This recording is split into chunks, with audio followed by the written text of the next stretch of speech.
Welcome to Pindar Poetry. We hope you learned something new. You start by verifying compatibility and saving a full backup. That preserves recovery options. Next, ground yourself with an ESD strap and organize the tools so each move is deliberate. Once done, remove power and disconnect peripherals, then verify voltage rails with the meter to avoid surprises. You'll feel safer proceeding when the environment and hardware are stable, making the next steps predictable and reversible if you need to revert to the saved configuration.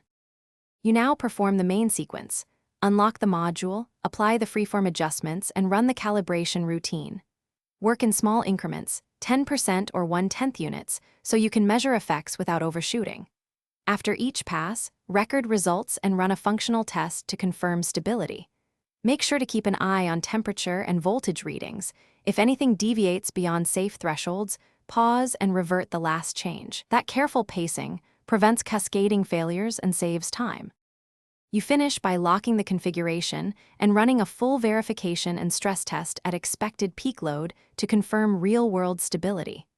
Once validated, make a fresh backup and document the final settings for future reference.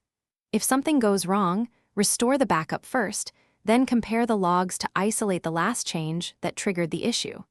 That lets you retry only the problematic step with finer increments. This targeted troubleshooting is faster than repeating the entire process from scratch. Thanks for watching.